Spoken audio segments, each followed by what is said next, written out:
মাদক নির্মূলের জন্য বাংলাদেশ বর্তমান সরকার তারেক রহমান সাহেব যে উদ্যোগ নিয়েছেন, সেই উদ্যোগের পরিপ্রেক্ষিতে এই অত্র এলাকা আওলাতলী গ্রামের মোহাম্মদ জামাল তার ফ্যামিলি সহ মাদকের ব্যবসা বিভিন্নভাবে তারা করতেছে। এই অত্র এলাকার যুব সমাজ একেবারে ধ্বংস হয়ে যাচ্ছে। যুবকরা ছাত্রসহ লেখাপড়া বাদ দিয়ে মাদকের দিকে আসক্ত হয়ে গেছেন। এই মাদককে নির্মূল করার জন্য আমাদের এই আওলাতলী গ্রামের সর্বস্তরের জনগণ ধর্ম বর্ণ নির্বিশেষে দলমত নির্বিশেষে সবাই একত্রিত হয়ে আমরা আজকে প্রতিরোধ গড়ে তুলি।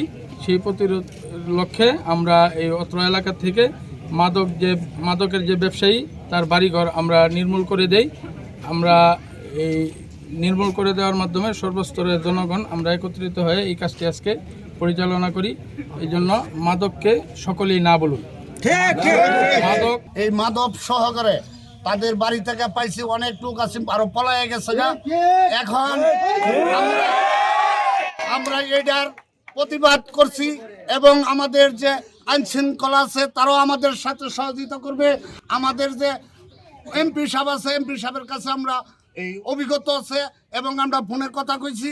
আমরা যারা আছি সবাই একমত এবং আমরা সবাই আমাদের এলাকা এই ধরনের যে মাদকের যে কিছু ডিলার আছে, জামাল করে নাম, জামালের বাড়িতে অহরহ মাদক আমদানি রপ্তানি হইতেছে। এলাকায় ছড়ায় ছিটায় এলাকার যত পোলাপান আছে সকল পোলাপানের কাছে এগুলি বিক্রি করে। এই পোলাপানে নিয়ে বিভিন্ন আরো লোকজনের কাছে বাচ্চা কাচ্চাদের কাছে হাতে তুলে দেয় এবং সাপ্লাই দেয়। সাপ্লাই দেওয়াতে এলাকায় একটা খারাপ পরিবেশ ধারণ করতেছে এবং এলাকার এই মোটামুটি 15-16 বছরের পোলাপান, স্কুলের পোলাপান, তাই আর যুবক আছে কিছু, তারাও উশৃঙ্খল হয়ে গেছে।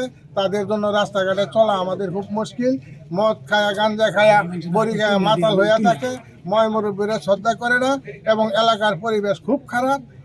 এইভাবে আমরা এমপি সাহেবকে আমরা অবগত করার পরে এমপি সাহেব বলছে যে আপনারা একটা কমিটি করেন, কমিটি করার পরে আপনারা তাদের বাড়িঘর তাদেরকে ধরেন এবং প্রয়োজন বোধে যারা এই ধরনের মাদকের ব্যবসা করে তাদেরকে আপনারা বাড়িঘর থেকে উচ্ছেদ করে দেন।